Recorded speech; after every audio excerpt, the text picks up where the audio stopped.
జగిత్యాల హస్తం పార్టీలో political heat తారాస్థాయికి చేరింది. జగిత్యాల రాయకల్ మున్సిపాలిటీలో అభ్యర్థుల ఎంపికపై సీనియర్ నేత జీవన్ రెడ్డి గుర్రుగా ఉన్నట్లు తెలుస్తోంది. జగిత్యాల రాయకల్ మున్సిపాలిటీలలో 62 మంది అభ్యర్థులను ఫైనల్ చేసిన హైకమాండ్ అందులో సంజయ్ వర్గానికి 30, జీవన్ రెడ్డి వర్గానికి 20 సీట్లు కేటాయించింది. మున్సిపాలిటీల వారీగా చూస్తే జగిత్యాలలో సంజయ్ వర్గానికి 30, జీవన్ రెడ్డి వర్గానికి 20 సీట్లు కేటాయించారు. అలాగే రాయకల్లో ఇరు వర్గాలకు 6 చొప్పున సీట్లు కేటాయించింది అధిష్టానం.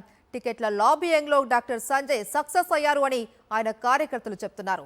సీట్లు కేటాయింపుపై అసంతృప్తిగా ఉన్న జీవన్ రెడ్డి అధిష్టానం ఫార్ములాను రిజెక్ట్ చేశారు. పంపకాల ప్రసక్తే లేదు, కార్యకర్తలకే ప్రాధాన్యత అని తేల్చేశారు ఆయన. దీంతో సీనియర్ నేతను దారికి తెచ్చేందుకు మంత్రి ఉత్తమ్, పిసిసి చీఫ్ మహేష్ వరుస ఫోన్ కాల్స్ చేసినా ఫలితం లేకపోయింది.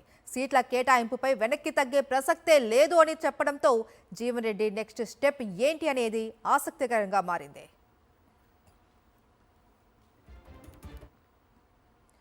జగిత్యాల హస్తం పార్టీలో పొలిటికల్ హీట్ కు సంబంధించి మరింత సమాచారం మా ప్రతినిధి రమణ అందిస్తారు. రమణ, మహేశ్వరి, జగిత్యాల మున్సిపల్ ఎన్నికల టికెట్ల పంపిణీలో ఎమ్మెల్యే సంజయ్ అనుచరులకి అధిష్టానం మొగ్గు చూపెట్టినట్టుగా మనకు అనిపిస్తుంది. ఎందుకంటే టికెట్ల వ్యవహారం పైన జగిత్యాల కాంగ్రెస్ లో తీవ్రమైన అసంతృప్తి నెలకొన్న పరిస్థితులను, దృశ్యాలను మనం ఇక్కడ చూస్తున్నాము.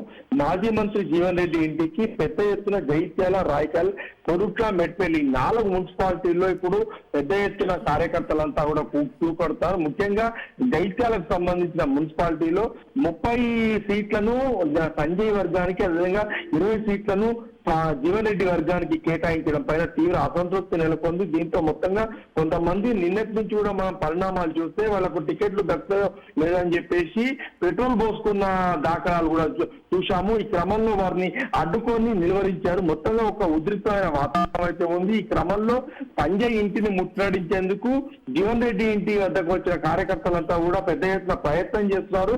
ఖచ్చితంగా ముట్టడిస్తామని చెప్తున్నారు. అదేవిధంగా సంజయ్ పైన బూతు పురాణాలు కూడా వినిపిస్తున్న దాఖలాలు కనిపిస్తున్నాయి. ఈ నేపథ్యంలో మొత్తంగా ఈ వ్యవహారంపై ఇది ఎటుమలుపు తిరుగుతుందనే ఒక ఆసక్తి, అదేవిధంగా ఉత్కంఠ కూడా కనిపిస్తుంది.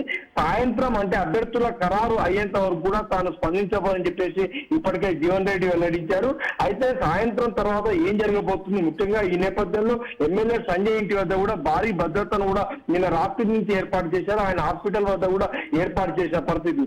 మొత్తంగా ఈ గతం నుంచి కూడా వీళ్ళ ఇద్దరి మధ్యలో ఉన్న అభిప్రాయ భేదాలు, అదేవిధంగా సంజయ్ బీఆర్ఎస్ నుంచి వచ్చి రావడము, బీఆర్ఎస్ కు సంబంధించిన కార్యకర్తలందరికీ కూడా ఇప్పుడు కాంగ్రెస్ టికెట్లు ఇవ్వడం పైన ఆయన మండిపడుతున్న నేపథ్యంలో మంత్రులు ఉత్తమ్ కుమార్ రెడ్డితో పాటుగా పలువురు మంత్రులు, అదేవిధంగా పిసిసి చీఫ్ కూడా ఇప్పటికే పలుమార్లు ఫోన్ చేసినా కూడా లాభం లేని పరిస్థితి మనకు కనిపిస్తుంది. ఈ నేపథ్యంలో జీవన్ రెడ్డి ఎటువైపు అడుగులు వేస్తారు అనే ఒక ఆసక్తికరమైన చర్చ కూడా మనకు జగిత్యాలలో కనిపిస్తుంది. Maheshwar, thank you Ramana.